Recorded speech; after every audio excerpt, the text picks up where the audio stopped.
Muy buenas tardes, una nueva entrega de Comuna 13 Noticias por radiobar.rocks en este formato YouTube. Ustedes saben que estamos próximos a los 170 años del fallecimiento, del paso a la inmortalidad del padre de la patria, de José Francisco de San Martín, que había nacido el 25 de febrero de 1778 en Yapeyú, hoy es la provincia de Corrientes. Ustedes tienen en pantalla a Diego D'Angelo. Muy buenas tardes, Diego, ¿cómo estás? Hola, Carlos, buenas tardes para todos. Y también Roberto Colimodio. Muy buenas tardes, Roberto, muchas gracias por estar con nosotros. Vamos a hablar con ellos gracias, porque... Carlos, por la convocatoria. No, por favor. Hay un nuevo video que ha creado Diego D'Angelo. Ustedes saben, nosotros ya lo pusimos en pantalla en su momento, uno que fue por los 200 años de Belgrano. Y este tiene que ver con San Martín, el último viaje. Y ustedes, le pido a Matías, por favor, que ponga el aviso de la emisión de este San Martín, el último viaje, el estreno que va a ser por Telefe el próximo sábado 15, el domingo 16 y el lunes 17, pero en las filiales de Telefe en las provincias de Salta, Mar del Plata, Santa Fe y Bahía Blanca. El domingo será en Neuquén, Tucumán y Córdoba, y el lunes será en Rosario. Ustedes ahí lo tienen en pantalla. Entonces, San Martín, el último viaje, un documental de Diego D'Angelo. Y importante el aporte de Roberto Colimodio, que es asesor histórico de este documento y académico del Instituto Nacional Sanmartiniano.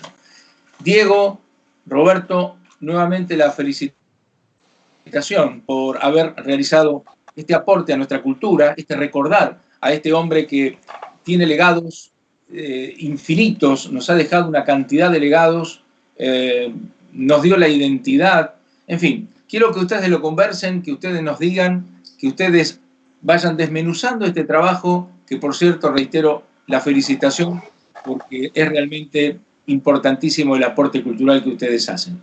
Diego, contanos cómo es este video, que en un ratito vamos a poner un pedacito, un avance, para que la gente tenga en cuenta de qué se trata. Bueno, este es un largo trabajo, un largo viaje. Fue grabado en diferentes viajes a Europa y fue grabado en diferentes lugares de América del Sur, Montevideo, donde llegaron los restos a Montevideo antes de llegar a Buenos Aires.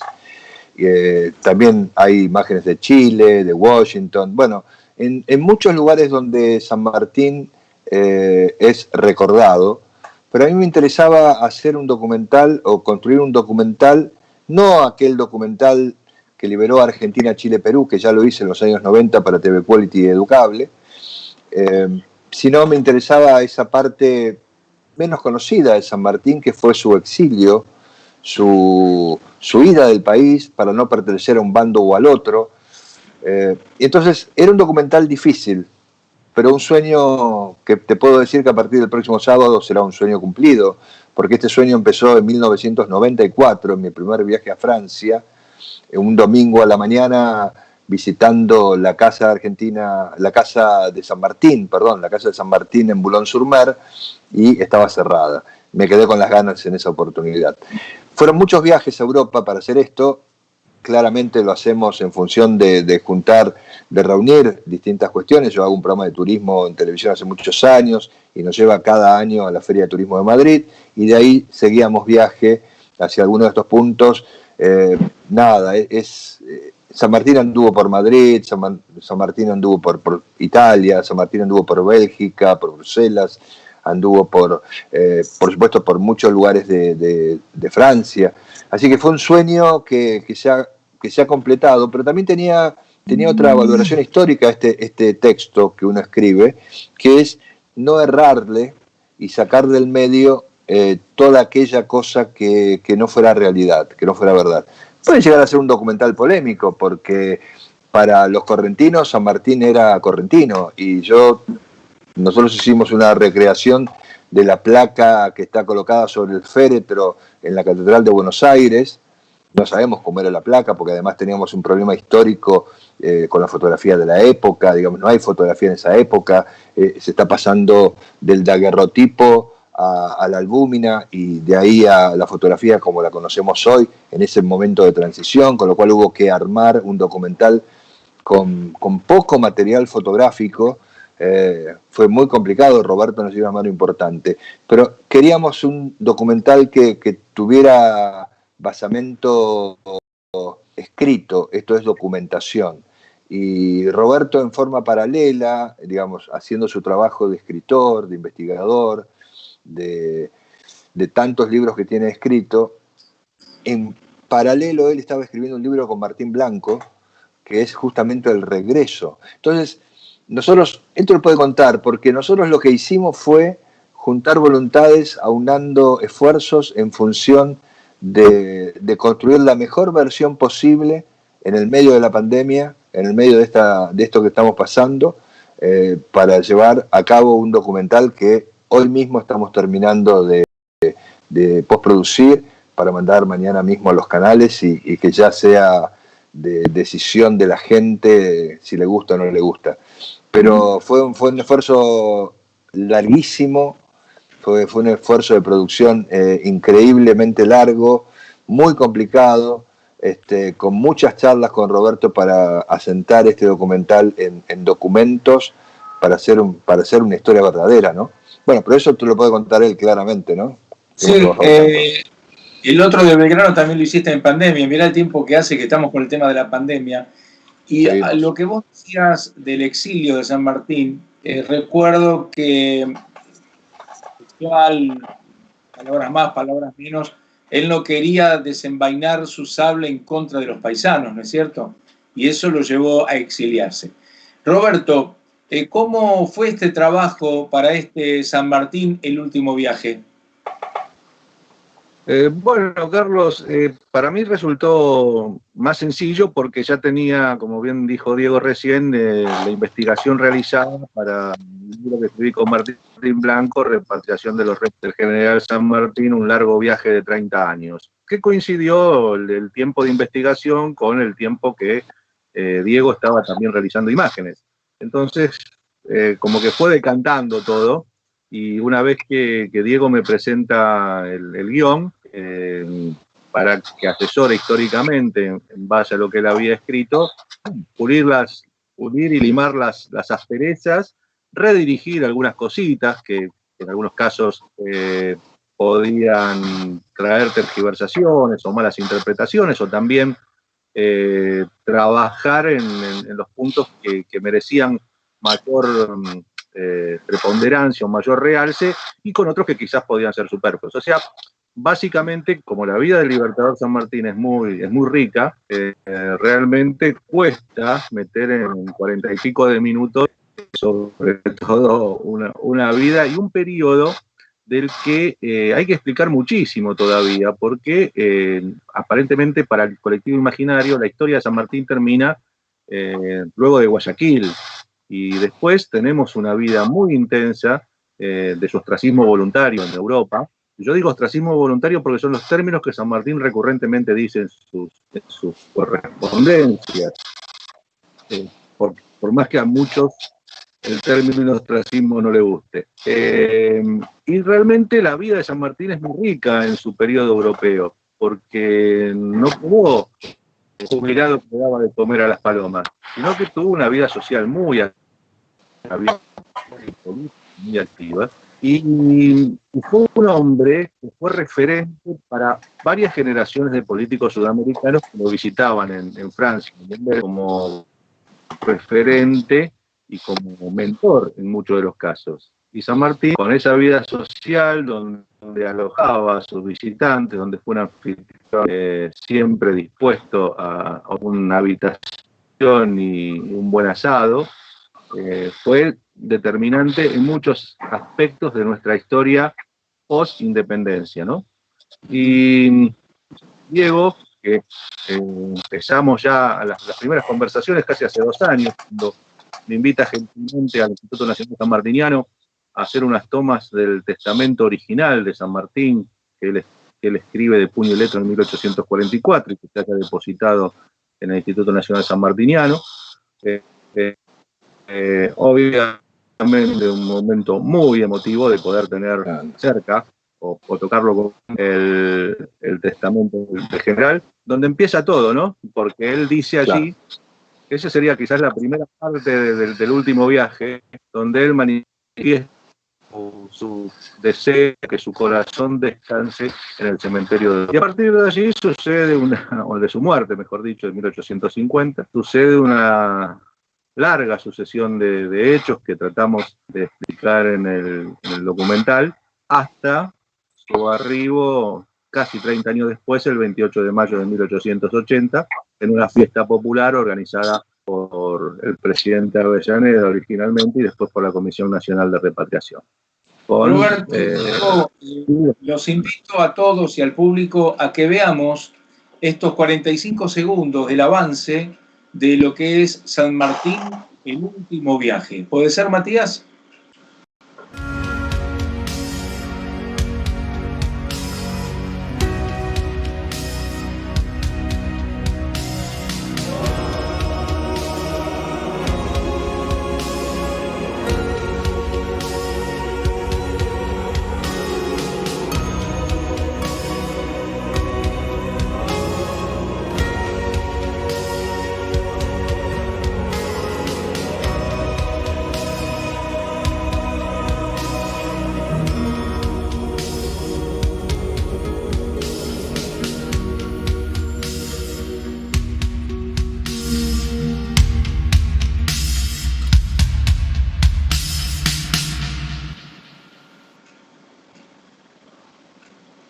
Les recordamos a los televidentes que el Instituto Nacional Sanmartiniano está en el barrio de Palermo, en la calle Aguado, entre lo que es Figueroa del Corte y Libertador.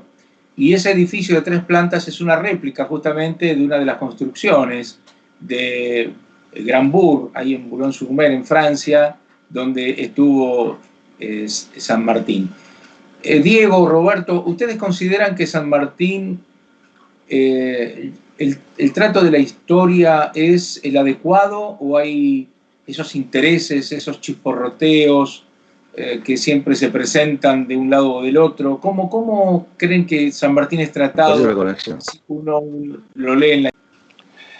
Mirá, yo te diría, Carlos, que tenemos una mirada sobre un San Martín de Villiquen, muchos argentinos, una mirada que no se compadece con la absoluta realidad que fue San Martín. También contamos en el documental que fue necesario para Bartolomé Mitre construir un padre para esta patria, para esta Argentina naciente. Él pensó en Bernardino Rivadavia, pero era militar y no le daba el piné, por usar una palabra también militar. Entonces buscó un padre de la patria, quizá primero en Belgrano y luego en San Martín, con una obra inconclusa que Roberto puede contarte con posterioridad, con los papeles que Mariano Balcarce le envió a su pedido después de la muerte de San Martín, le envió desde Francia. Y luego de la muerte de Mariano Balcarce, que era el yerno, que se había casado con Mercedes, la idea es que utiliza muchísimos recursos. Poder nosotros volver nosotros a encontrarnos con la realidad.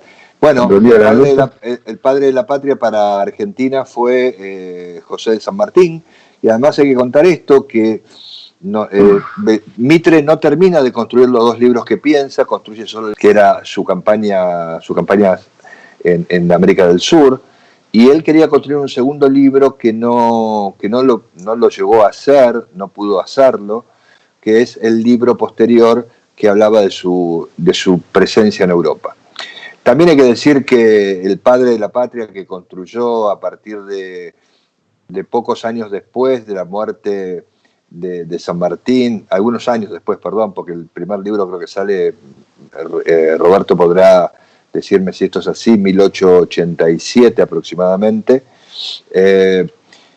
y después hay otros libros, por supuesto, hablando de San Martín, pero quien revaloriza, mejor dicho, el valor de San Martín en la Argentina es sin duda el gobierno de Juan Domingo Perón en 1950, convocando a la Argentina a ese año sanmartiniano. Material que quedó afuera de esta historia por una cuestión de tiempo, pero que, como siempre digo, y Carlos, fuera del aire te lo comenté oportunamente, este primer documental es el inicio de un tríptico o 4 productos, si vos querés, televisivos o audiovisuales. Sí, sí.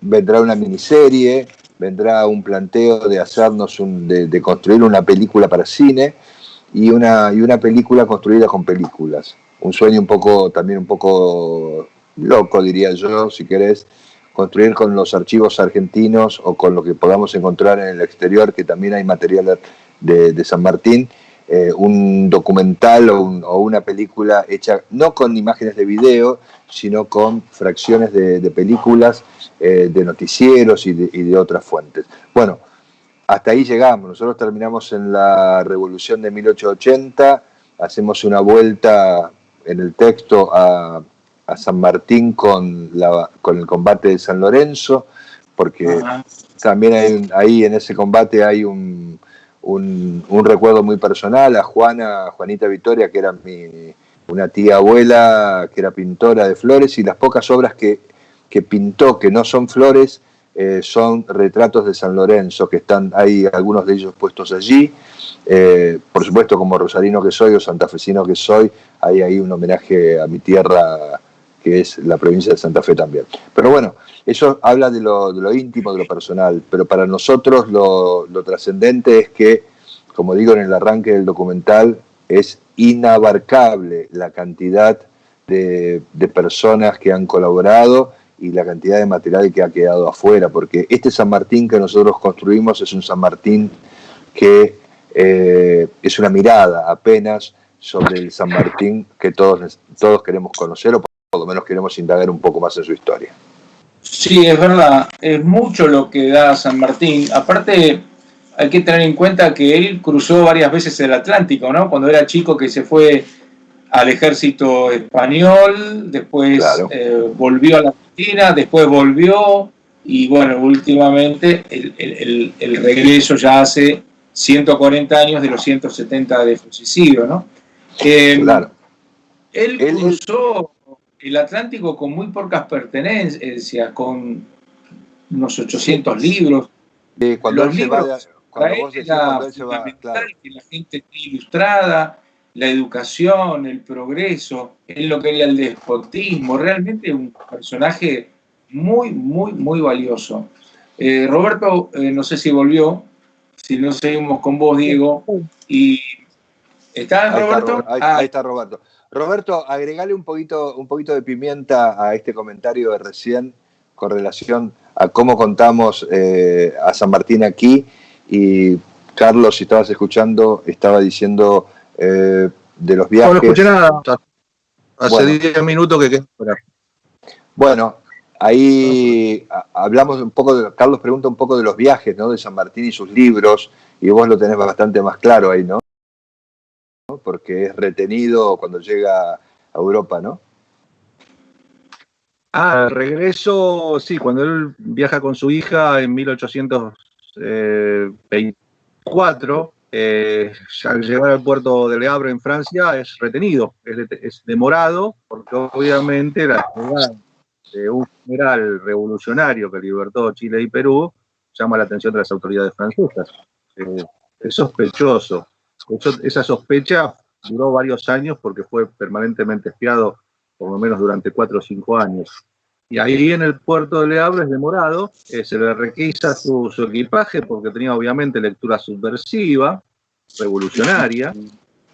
Como tenía voluntarios ingleses, puede seguir su viaje bajo.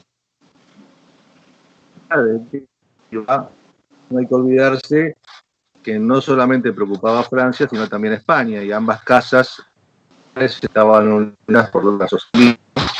Entonces, la llegada de San Martín provoca un revuelo en Europa y es noticia en muchísimos diarios de Europa. Y de ahí después pasa una temporada en Inglaterra, buscando dónde alojarse en Europa y decide Bruselas por una cuestión económica, que era uno de los países más baratos de Europa. Pero también tenía una personalidad muy fuerte, porque así como contás estos detalles, era una personalidad también muy reconocida, ¿no? Por eso la gran cantidad de monumentos que tiene, no solamente en las ciudades que hay en la Argentina, sino en América, en Europa. En fin, una personalidad muy, muy, muy conocida. Cuando estuvo en Francia también lo conoció Luis Felipe de Orleans, ¿no es cierto? O sea, una persona que también, a quien también se lo consumió. Y lo que él decía era como cuidado, porque si lo dice San Martín hay que tenerle mucho cuidado, ¿no? Así es, era un referente político, porque aparte, como decía en el comentario anterior, él no se desliga de las noticias que sucedían en el resto del mundo. Era un hombre que estaba permanentemente informado por los periódicos y a su vez porque recibía en su casa y en las tertulias que frecuentaba a gente de lo más graneado de la vida política sudamericana. Eso le servía para tener información de primera mano. Y fue tanto referente que en 1846 cumple lo que yo llamo su última misión, que es esa famosa carta al parlamentario Dixon de Inglaterra, donde le indica que el bloqueo anglo-francés no va a ningún lado porque es muy fácil para el entonces gobernador Rosas hacer la defensa del país con solamente meterse tierra adentro. Y esas cartas fue leída en el Parlamento inglés y en el Parlamento francés y fueron determinantes para los tratados. O sea, San Martín en Europa fue una especie de embajador sin cartera, ¿no? Sí, les advirtió que eso iba a abrir y profundizar muchas heridas que, bueno, la voz de San Martín fue muy escuchada. Su amistad, su relación con Belgrano fue también otro factor preponderante para la independencia argentina, ¿verdad? Ambos son fundamentales y el hecho de que nuestros máximos padres fundadores fueran amigos, y yo hago siempre esta diferencia, fueron amigos del alma, a pesar de haber coincidido personalmente los 35 días en Tucumán. Porque muchos hablan de esa amistad como una especie de alianza o por conveniencia. Y en este caso, uno cuando estudia las cartas que ellos fueron intercambiando desde antes de conocerse personalmente hasta casi el último año de la vida de Belgrano, se nota una admiración, un respeto y una amistad más allá de toda conveniencia o de toda misión en común, que la tenían, obviamente. Pero creo que eran, y lo sabían, y se recomendaban mutuamente, que eran dos personas que estaban en el mismo camino, con el mismo objetivo, y que a su vez se admiraban mutuamente, porque se recomendaban, se pedían para diversos destinos. San Martín llega a decir en una carta a Guido que Belgrano era lo mejor que teníamos en América del Sur, y que no sería un Moró o un Napoleón, pero que era un hombre de valía. Y a su vez, Belgrano sabía que con usted salvaremos la revolución y será el héroe de América. Dos hombres que hasta planearon seguir juntos más allá de Tucumán, sino hay pruebas de que tenían pensado trabajar juntos en el 14 en Mendoza y en el 19 en Córdoba. Pero bueno, la historia fue por otros lados, ¿no? Pero qué distinto hubiera sido si hubieran peleado juntos o hubieran hecho la campaña de los Andes juntos, ¿no? Pero bueno, ahí viene aquí. Tal cual. Matías, cuando vayas dentro de tu posibilidad, quiero que refresques otra vez esa placa de la transmisión de Telefe, que va a ser el próximo sábado, domingo y lunes, sobre San Martín, el último viaje. Y te quiero preguntar, Diego, ¿qué otros aspectos tiene este documental que lleva tu firma? Bueno, este documental arranca en Cádiz. Hay dos flashbacks en esta historia, digamos Lorenzo, y ahora te cuento lo de Cádiz. Él era un oficial del ejército español y termina un cargo, o es asignado a un cargo en Cádiz, que casualmente yo lo cuento, y esto fue también motivo de charlas con Roberto, es el lugar de exilio de Bernardino Rivadavia y el lugar de su muerte, ¿no? En algún momento de la historia, el mismo lugar geográfico contuvo a dos enemigos políticos. Rivadavia no solo no creía en San Martín, no lo quería, sino que cuando es gobierno, desarma la obra de San Martín, que eran los granaderos a caballo, desparrama a todos los integrantes del regimiento en otras unidades del ejército de aquel momento, hasta que muchos años después, prácticamente casi 70, 80 años, si no recuerdo, si no hago mal los números, un poquito menos quizás, vuelve a reafirmarse, a rearmarse ese cuerpo de granaderos, asignado luego por Hipólito Yrigoyen, creo que fue el último, quien lo pone a cargo de la custodia presidencial o son la custodia del presidente de la nación. Digo, hay tanta ida y vuelta en la historia argentina, y la verdad que para mí Rivadavia no es un caso menor, no es solo el hecho de haber compartido geográficamente el mismo sitio, no los mismos años, pero para mí es importante entender la historia como se va dando, porque la única forma que nosotros entendamos un país, aún hoy, algunos hablan hoy de infectadura, otros hablan de cuarentena, aún hoy la Argentina sigue dividida y no es lo mismo presentar un país con una capital federal que reúna a todos, que fue tras cartón lo que sucedió a las puertas de la vieja ciudad de Buenos Aires, pequeña ciudad de Buenos Aires, a lo que la conocemos hoy con 203 kilómetros cuadrados, para convertir a esa capital. Y de ahí además nace luego la capital de la provincia de Buenos Aires, ¿no? Yo recordaba, fíjate cómo es la historia, La Plata, Ciudad Capital, es un documental mío de hace algunos años atrás también, y ahí encontramos una historia donde se pone una capital nueva en la provincia de Buenos Aires, en tierra de la provincia de Buenos Aires, que es producto de aquel 1880 en que se federaliza Buenos Aires tras esta revolución en el gobierno de Nicolás Avellaneda, ¿no? Digamos, yo digo, hay una frase que también discutimos un poco con Roberto, sobre ese, en que se iban a dar las cosas. San Martín, creo, se lo trae como una prenda de unidad, porque colaboran en su traslado a Buenos Aires, los gastos del traslado, el mausoleo, etc. La ciudad de Buenos Aires como tal, los habitantes del pueblo de Buenos Aires, quiero decir, con aportes luego del municipio de la ciudad de Buenos Aires, del gobierno de la provincia de Buenos Aires y de la misma presidencia, y de algunos gobiernos y de algunas asociaciones, si no lo estoy diciendo mal, Roberto, que tienen que ver con la búsqueda de fondos, que era muy habitual eso en aquellos años. Hay que contar también que el monumento de 1909, que está en Boulogne-sur-Mer, el primer monumento en Europa de San Martín, es costeado por la gente. Esto es, después se hace ahí una gran fiesta popular, etcétera, pero también fue costeado por la gente. Muchos monumentos han sido costeados por el aporte de la gente, y eso le da un valor aparte, un valor excepcional, diría yo, a la consecución de las obras que la gente se propone realizar. Pero la Argentina como tal, la conocemos hoy de alguna manera, es la Argentina que empieza a construirse tras los unitarios y federales, que empieza a construirse porque aún no se ha terminado esta unión de Argentina. Yo siento que la Argentina no es federal, con todo.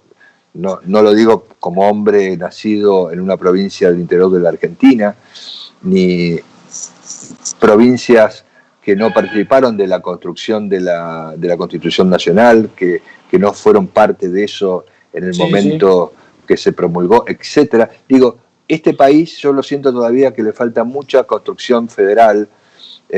Quizá Raúl Alfonsín en aquellos años 80 intentó hacer alguna cosa trasladando la capital de Buenos Aires, pero yo creo que más allá del lugar geográfico donde se ubique la capital de la Argentina, solo por dar un ejemplo, tiene que ver con un hecho cultural, con un hecho político, con un hecho histórico, que es lo que la gente siente en cuanto a qué país queremos construir.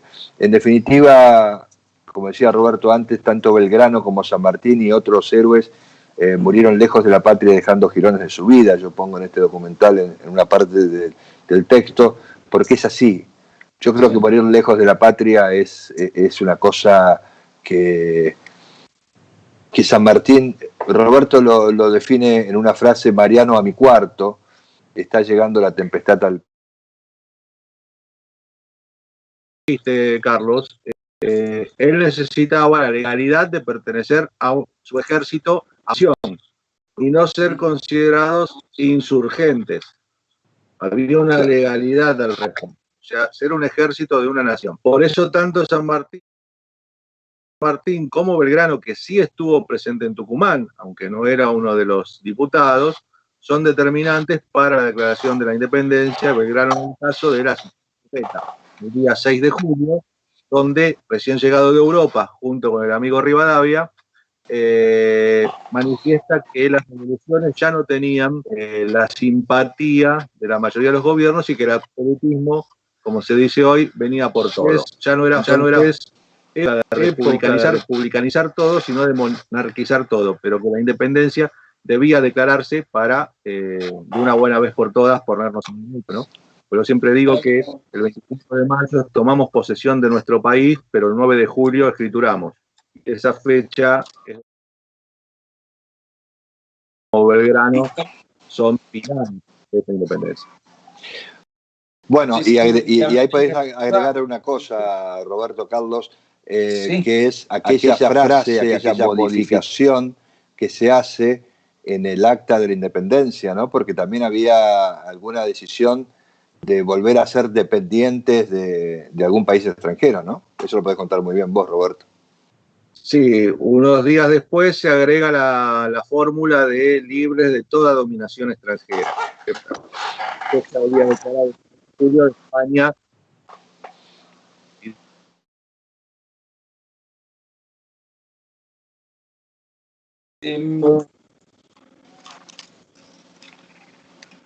Lo perdimos. Matías, te voy a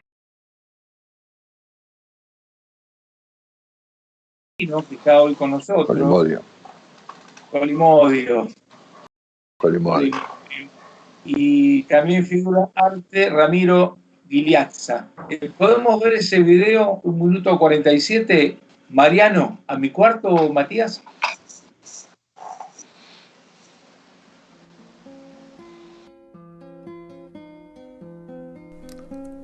Hasta en sus últimos momentos el general fue un hombre íntegro. Sabía que la tempestad llegaba al puerto. Asistido por su yerno y su hija, el hombre que libertó a la América del Sur se recostó por última vez para descansar eternamente.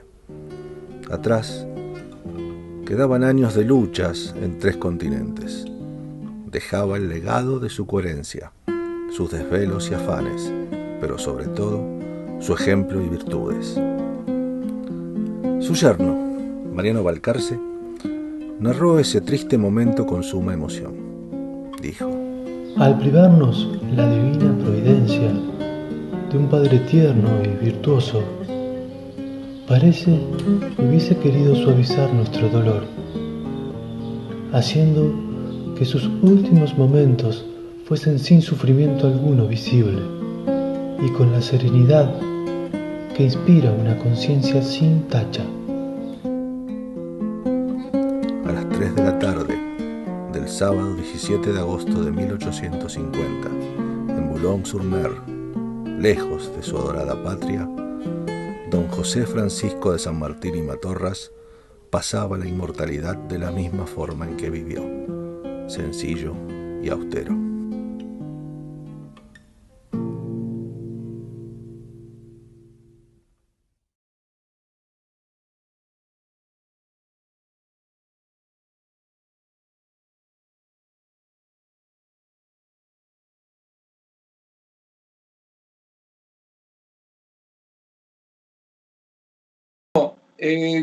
¿Cómo se llama el trabajo de Mariano a mi cuarto que hemos visto recién?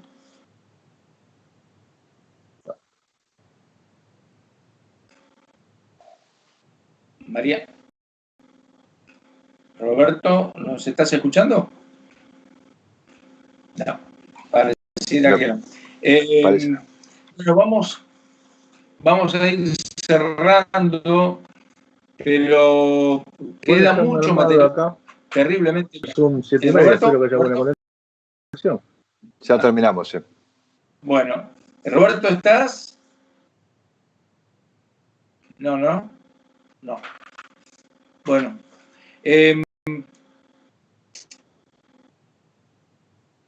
Diego, hay Dale. mucho que podemos seguir hablando y que nos comentes otro documental tuyo que es Casabindo. Casabindo es una localidad que está en Jujuy. Si mal no recuerdo, es la primera fundación aquí en la Argentina, ¿no? Así es. Antes de que se funda la ciudad de Buenos Aires, en 1535, ¿verdad? ¿Cómo es este documental Casabindo y qué significa Casabindo? Y lo ponemos en el final. Mira, Casabindo es un documental que se está estrenando este sábado 15 de agosto a las 21 horas por el canal 10 de Tucumán, que es un canal mixto que pertenece también a la Universidad de Tucumán. ¿Por qué hago esta aclaración de cuál canal y a qué pertenece? Porque este documental es un homenaje a Jorge Prelorán, un documentalista etnográfico argentino, profesor de la Universidad de California, se fue a vivir a Estados Unidos, murió en Estados Unidos también, al cual conocimos.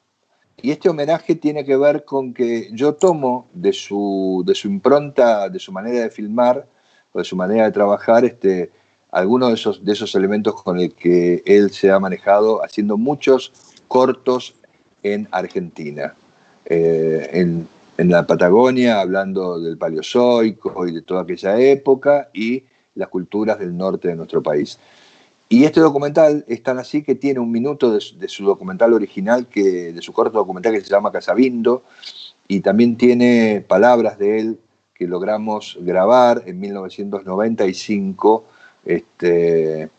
cuando visitó Buenos Aires, hablando sobre lo que ha sido su trabajo, su vida, sus sueños, una cosita sobre el final del documental.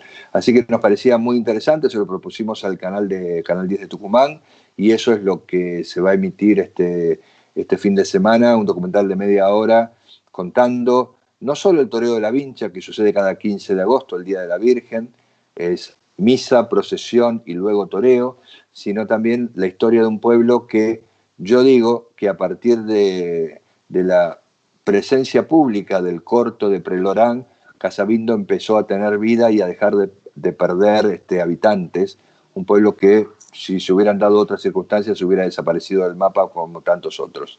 Nada, es un trabajo, estuvimos 3 veces allí filmando en distintas temporadas, y nos encantó a mí personalmente homenajear a Jorge Prelorán en este documental, porque tiene que ver de alguna manera también con lo que soy. Bueno, los invito para una próxima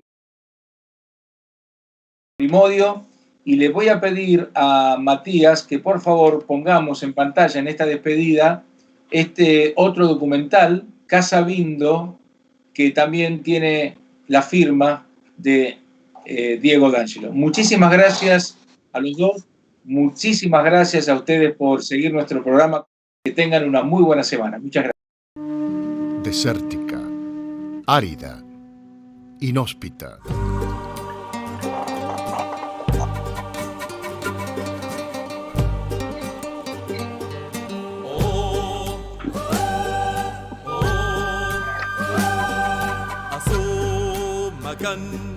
Chakchaska, kainimi tukuy wawaiki, kuna agua, yupipiniquita causa.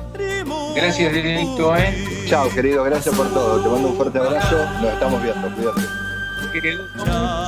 Mucho parte de todo lo que podemos hacer y los reconozco como grandes hacedores. Un abrazo grande a Roberto y bueno, seguimos. Hay aquí gente que vive y muere. Gracias. Y pueblos como Casabindo que viven y están muriendo.